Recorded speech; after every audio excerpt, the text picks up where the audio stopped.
Hi everybody, I'm sorry this is a little bit late, but we're going to be looking at the answers to lesson 2 part 1, how to find the main idea. So as you go through the video, look at how I'm explaining how to look in the passage and how the answers fit, and hopefully you'll be able to improve from that. Look everyone. When we're trying to find the main idea, there's two places that we can look. Number one is look at the passage, and number two is look at the answers. In the passage, you should be looking at the first and the last sentence. The first sentence is sometimes an introduction that will tell you the topic. The last sentence might be a conclusion, which might be summarizing the main idea. So if you're trying to find the main idea, definitely look at the beginning and the end. The ideas in the middle are more likely to be the details that support the main idea. Next, look for any repeated words, especially look for names of people or places that are repeated, because that's going to help you to know who and what the passage is about. The next thing is look at the subject of the answers. Some of the answers might be too broad. They might be about many people, but the passage is only about one person. So you can take those away. Also look at the object of the answer. Some of them might be too narrow, just focusing on one small part of the passage. So, number one, which of the following sentences best describes the main idea of the first paragraph? And as we look through the first paragraph, we see the name Madge is repeated quite a few times. So we've got Madge here, and then it talks about herself, meaning Madge, and then it continues to talk about Madge had to give up college, her only future, Madge's only future. So the passage is definitely about Madge. So if we're looking at the answers, number 2 talks about the Great Depression forcing people, and number 4 talks about many people. So we can remove answer number 2 and answer number 4 because both of these are going to be too broad. Now look at number 5. Look at the object. It was a turning point in the life of Madge. Well, the passage says it was a turning point for many of her friends, but it only seemed to confirm the doom for Madge herself. So it's not a turning point for Madge. It's a turning point for other people, but not for Madge. So let's look very carefully at answer number 1 and answer number 3. Answer number 1 talks about supporting her family by teaching. Well, teaching is only down here. Answer number 3 seems to be about the doom, the permanent doom, sadness caused by the Great Depression. The correct answer is going to be number 3. Number 1 is just too narrow. Number 2, which of the following details does not support the main idea of the first paragraph? Now remember, the main idea of the first paragraph was that 1937 continued to be a year of sadness. So, unable to sell their house, that's bad. Quit college, that's bad. Her father is out of work, that's bad. No reason to be confident, that's bad. Madge and her mother had graduated from the same school, from Miss Fairfax's school. That doesn't show you anything that's good. It just shows you background information. It's not about the main idea of the first paragraph. So the correct answer, the answer that does not support the main idea, is number 1.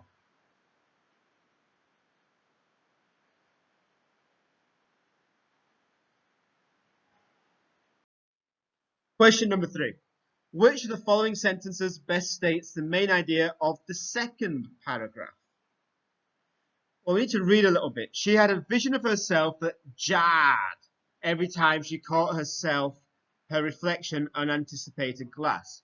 So it jarred with her. It was bad for her. When she was prepared, okay. So this is saying how it was okay.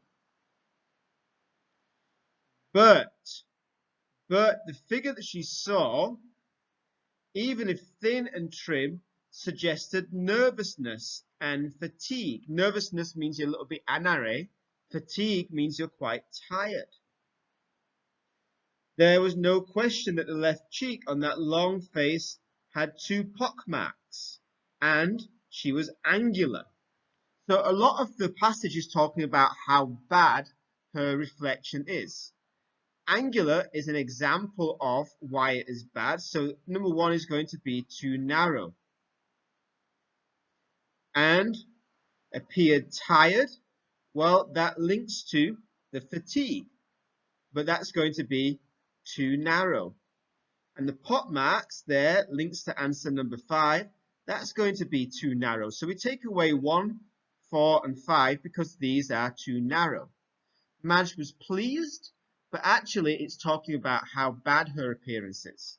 The correct answer is number 2.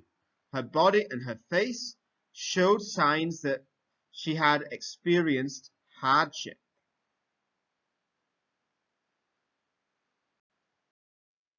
So for question 4, we need to look at what is the main idea of the whole excerpt. So we should start by reading the answers. Nancy never listens to what Hannah says. Hannah is worried about something that does not seem to bother Nancy. Nancy had forgotten to pick up her clothes she had left in a locker. Nancy has been frightened by a person who picked her pocket.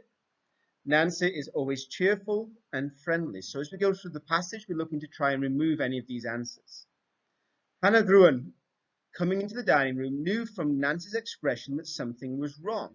So Nancy's expressions show that something is wrong. So Nancy is not always going to be cheerful and happy. Otherwise, Hannah would not know something is wrong. What is it? She cried. Not bad news, I hope. Nancy showed her the warning note. I can't imagine who could have sent it, she said, unless it was the pickpocket. Oh, Nancy, I'm so worried. That's the housekeeper. That's Hannah saying she's so worried. It must have something to do with the case you're working on. Please give up trying to help Mrs. Struthers. I can't let a little note like this frighten me, said Nancy. So Nancy says she will not be frightened. Hannah is frightened, but Nancy is not frightened. So at this point, we can guess that the answer is going to be number 2. Hannah is worried, but it does not bother Nancy. So as we go down the passage, there was a telephone call when you were in the shower, one from the yacht club. A friend of yours said she was to let you know about picking up some clothes over there. Oh yes, I left some in the old one. So think about picking up clothes, answer number 3. This is a narrow answer. And answer number 4, Nancy had been frightened, but she says, I can't let a note like this frighten me. So answer number 4 is wrong because it is false. And answer number 1 has this word never.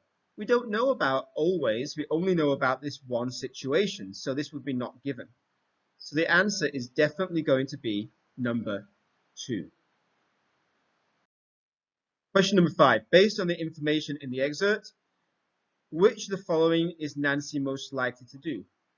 Now, follow the instructions, but it says, I can't let a little note like this frighten me. So she's refusing to follow the instructions. So answer number 1 is going to be wrong.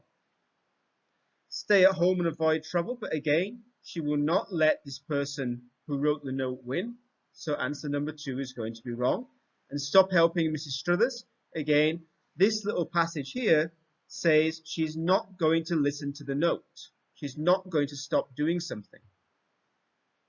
There's nothing in the passage about stop reading her mail, so the answer is she's probably going to continue to help Mrs. Struthers. The note is asking her to stop helping her, but she refuses to listen to the note. Question 6. Which of the following details does not support the main idea? The main idea, remember, is about Hannah being worried, but Nancy not being worried. Hannah worries about Nancy. That's kind of the main idea. So that does support it. So take away answer number 1. Nancy is not frightened. That's the main idea. Hannah tries to change Nancy's behavior. Hannah is worried, so she says, promise me that you will do something. So she's trying to change Nancy's behavior. Which one doesn't really support the main idea? Well, being part of a yacht club means going sailing. That's not about being afraid or not about being afraid. It's not about fear at all. So what you do in your free time is not about being afraid. So answer number 2 is the correct answer. Number 7, what is the main idea of the first paragraph? July believes that common practices should be followed. Children have no right to complain about their parents. A wife should eat with her family. Bank robbers should be caught. Elmer should wear stockings during meals. Now, you need to read the passage carefully and try to understand what this is saying. She seldom did eat with them. She seldom ate with them. Seldom means almost never. So somebody, a female, almost never eats with them. It bothered July a good deal, though he made no complaints. So July is going to be the male person here. And he doesn't like that this woman is not eating with them. Since their little table was almost under the loft, he could look up and see Elmira's bare legs as he ate. It didn't seem normal to him. So he doesn't like his wife not being at the table. His mother had died when he was 6, yet he could remember that she always ate with the family. She would never have sat with her legs dangling practically over her husband's head. So he says he remembered his mother. His mother always ate with the family. She never sat above them with her legs hanging over the edge. If you want to think maybe in a Karen house, at the front you have the little bamboo area where you can sit. Maybe the female is sitting there and the family are eating underneath there, so the female's legs are almost over her husband's head. He'd been at supper in many cabins in his life, but none of them had the wives sit in the loft while the meal was eaten. It was a thing out of the ordinary, and July didn't like for things to be out of the ordinary. So again, it's not normal. Here, it's not ordinary. And then later on, it talks about society. Society does things in good ways, rules should be followed and obeyed, and his job was to see that rules are followed. So it's not about children generally complaining about their parents. And a wife should eat with their family is an example of something that normally happens. Bank robbers should be caught is something that normally should be happen. A wife wears stockings is something that normally happens. But the main idea is number 1. July believes that common practices, normal things, should continue to happen all the time. Question 8. Which of the following does not support the main idea of the paragraph? Well, July's mother had always eaten with the family. That is normal, so that supports the main idea of the paragraph. Elmira sat in the loft while her husband ate dinner. That is not normal. And the whole paragraph is talking about what is normal and what is not normal. Most wives did not sit in the loft during a meal is also normal. And July's job was to see that customs were honored. Again, is his normal job. But the answer that is not about what normally happens is number 3. July's mother died when he was 6 years old. It's not about what should happen. It's not about what normally happens. It's just about one example of something that had happened, a memory. So answer 3 is incorrect. It does not support the main idea of the paragraph. Based on information, what is July most likely to do?